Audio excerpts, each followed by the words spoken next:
বন্ধুরা, এখন আমি যে রেসিপিটা রান্না করছি সেটি হচ্ছে কই মাছের ঝাল। তো এর জন্য আমি প্রথমে কই মাছটিকে নুন আর হলুদ মাখিয়ে রেখে দিচ্ছি। ঠিক আছে, নুন আর হলুদ মাখিয়ে রেখে দিয়েছি। এখন একটা একটা করে আমি ফ্রাই করবো কই মাছগুলো। তেল গরম হয়ে গেছে, আমি কই মাছগুলোকে ফ্রাই করে দেবো।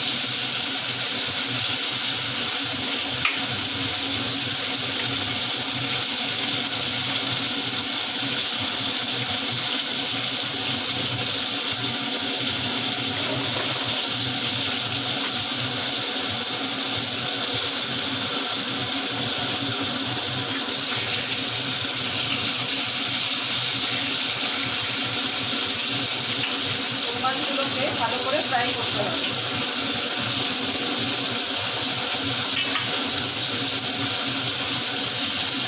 ওই মাছগুলো খুব ভালো করে ফ্রাই করতে হবে।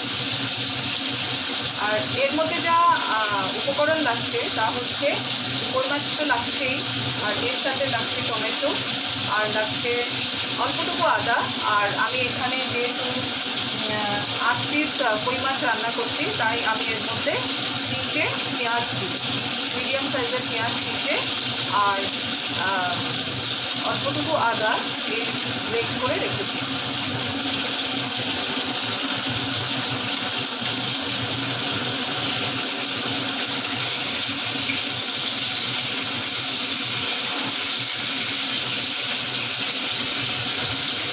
এই মাছগুলো ভালো ভালো করে লাল লাল করে ভাজতে হবে।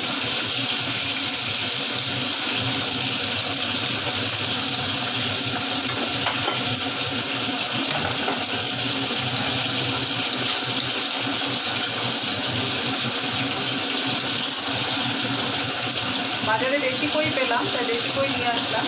অ্যাকচুয়ালি এই সাইজের যে কইটা হয়, ছোটো সাইজ, এই সাইজের কইগুলো পাতলা ঝোল বা হালকা মাখা মাখা করে করলেও ভালো লাগে, কিন্তু বড় যেগুলো কই মাছ হয় সেগুলো তেল কই বেশি ভালো থাকে, মানে একদম মাখা মাখা করে, ঝাল ঝাল করে মাখা মাখা করে, যেমন তেল তেল থাকবে ওরকম রান্না করে নামালে বেশি ভালো লাগে।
কই মাছ ভাজতে বেশি সময় লাগে না,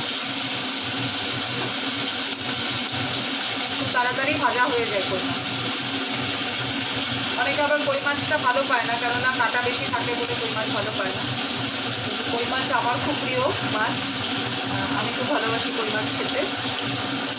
আর দেশি কই হলে তো খুবই ভালো কথা, বড় কইয়ের থেকে দেশি কইয়ের টেস্টটা বেশি হয়। এটা তুমি ফুলকপি দিয়েও যদি রান্না করো সেটাও খুব ভালো হয়, ফুলকপি দিয়েও রান্না করতে খুব টেস্টি হয়।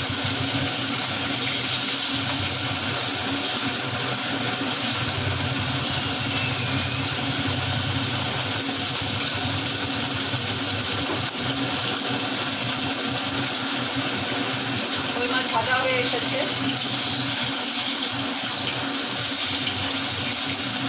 খুব তাড়াতাড়ি ভাজা হয়ে যায়, বেশি সময় নেয় না।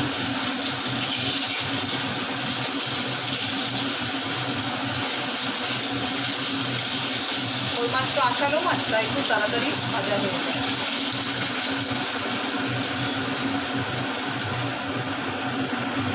দেখো কই মাছ ভাজা হয়ে গেছে।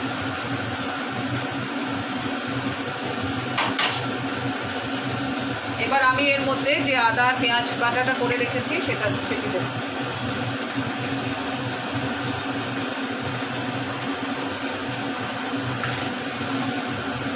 এই আদা আর পেঁয়াজ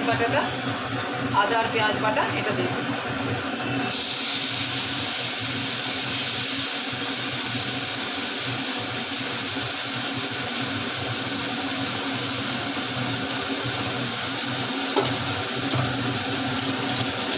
আর ওর সাথে এই যে টমেটোটাও দিয়ে দেবো।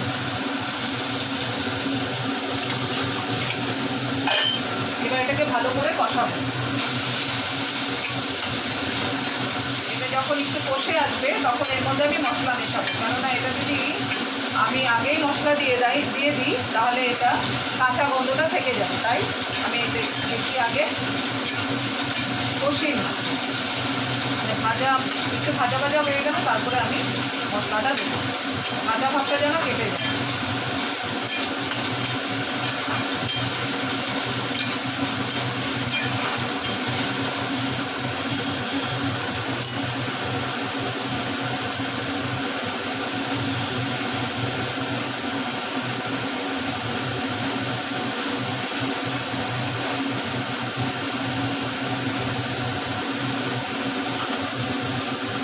কই মাছ কে কে ভালোবাসো একটু কমেন্ট সেকশনে লিখবে।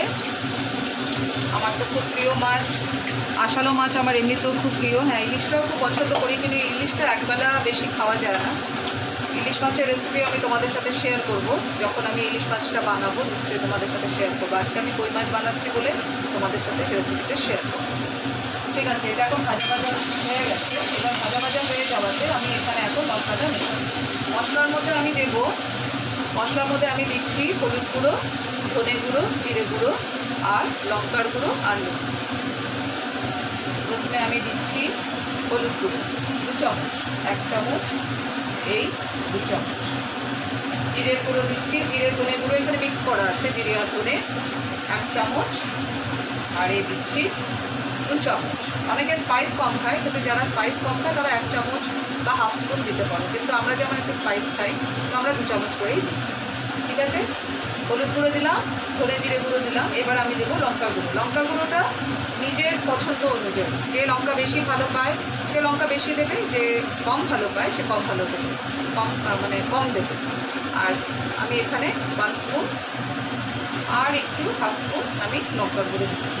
এবার আমি দেবো নুনটা আন্দাজ মতো, নুন যে যেমন খায়, অনেকে নুন কম খায়, অনেকে নুন বেশি খায়, তো আমরা একটু নুন কম খাই তাই আমি 1.5 চামচ।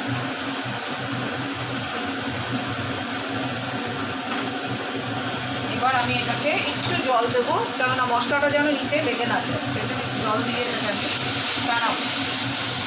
মশলাটাকে ভালো করে টানাবো যতক্ষণ পর্যন্ত তেল ছিঁড়ে না যায়।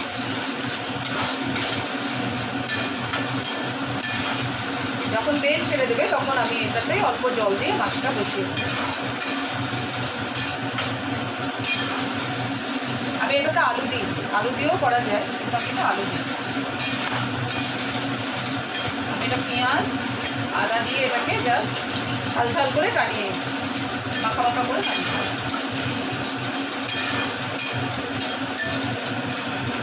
মশলাটা আমার কষে এসছে। এবার আমি কি করবো, এর মধ্যে অল্প জল দেবো।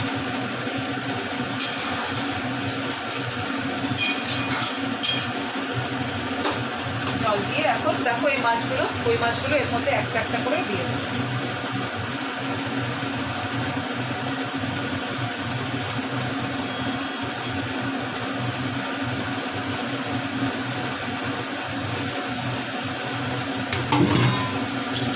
এবার ফুটে উঠলে আমি এটাকে নামিয়ে দেবো।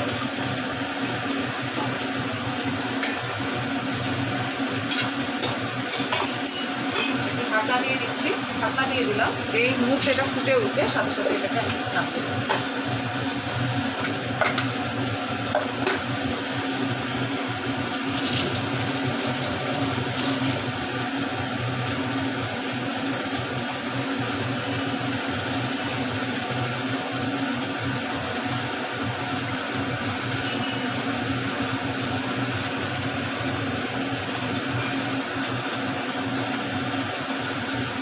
ফুটে উঠছে, যেই মুহূর্তে এটা ফুটে উঠবে আমি নামিয়ে দেবো।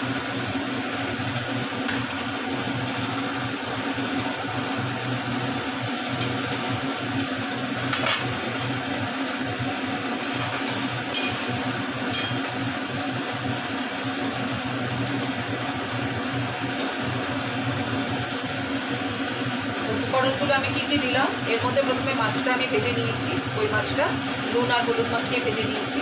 তারপর আমি এখানে অনেকে, আমি যেমন প্লেন করেছি, তেলে আমি কোনো কিছু দিইনি, অনেকে ফোড়নে কালো জিরে ফোড়ন দেয়, আমি কালো জিরে ফোড়ন দিইনি। তারপরে আমি এর মধ্যে একটু আদা পেঁয়াজ বাটা দিয়েছি আর একটা টমেটো দিয়েছি, আর কাঁচা লঙ্কাগুলো চিড়ে চিড়ে এর মধ্যে দিয়েছি।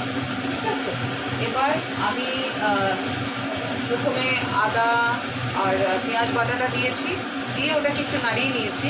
নাড়িয়ে নেওয়া মানে কাঁচা ভাবটা সরিয়ে দেওয়া। তারপরে ওর মধ্যে আমি মশলাটা দিয়েছি। মশলার মধ্যে আমি দিয়েছি হলুদ, ধনে জিরে গুঁড়ো, কাঁচা শুকনো লঙ্কা গুঁড়ো আর নুন। এটা দিয়ে আমি একটু অল্প জল দিয়ে এটাকে কষিয়ে নিয়েছি। যেই মুহূর্তে এটা তেল ছেড়ে দিয়েছে তখন আমি এর মধ্যে পরিমাণ মতো জল দিয়ে দিয়েছি। জল দিয়ে তারপর আমি কই মাছগুলো ছেড়ে দিয়েছি। এবার কই মাছগুলো হয়ে এসছে, টেনে এসছে, জলটা খানিকটা টেনে এসছে, যেই জলটা খানিকটা টেনে এসছে এবার আমি এটাকে নামিয়ে দেবো। আমার এটা ডান, রেসিপিটা হয়ে গেছে।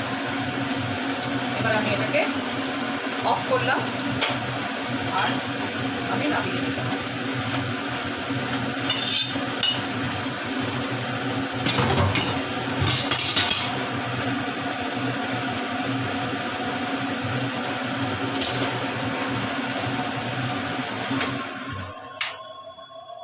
কই মাছের ঝাল আমার হয়ে গেল। দেখো কই মাছের ঝাল আমার রেডি। ঠিক আছে, আজকের মতো এখানেই। আগামী দিন আরও অন্য কোনো রেসিপি নিয়ে তোমাদের কাছে আসবো। কমেন্ট সেকশনে লিখবে যে তোমাদের কার কী রান্না বা কী রেসিপি তোমাদের পছন্দ। ঠিক আছে, আজকের মতো শেষ। Bye bye.